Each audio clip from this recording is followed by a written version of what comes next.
Hello. Today, I'd like to address the question of what it means when Paul says that Jesus is the Lord, when he proclaims Jesus to be the Lord.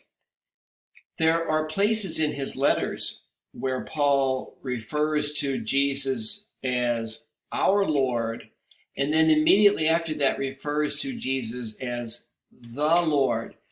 And those two simple little phrases mean something quite different. When Paul says that Jesus is our Lord, he is saying that he is the Lord of the believers in him. He is the Lord of the Christians, those who have come to accept Christ. But when Paul says that Jesus is the Lord, he's saying something quite different. He's saying that Jesus is not only just the Lord of those who believe in him, he is saying that Jesus is the Lord of all the nations. Now, what makes that statement courageous on Paul's part is that it is subversive.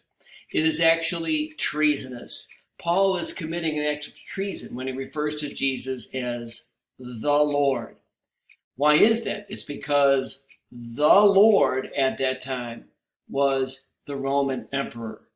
And so for anyone to refer to someone other than the emperor as the Lord was to commit an act of treason. And so those simple little phrases, our Lord and the Lord, are, even though they're very close in their wording, they mean something very, very different. And we today believe that Jesus is not just our Lord, but that Jesus is the Lord of all humanity and the Lord of all the universe. And we worship him in that way. Thanks. I hope you have a great day today.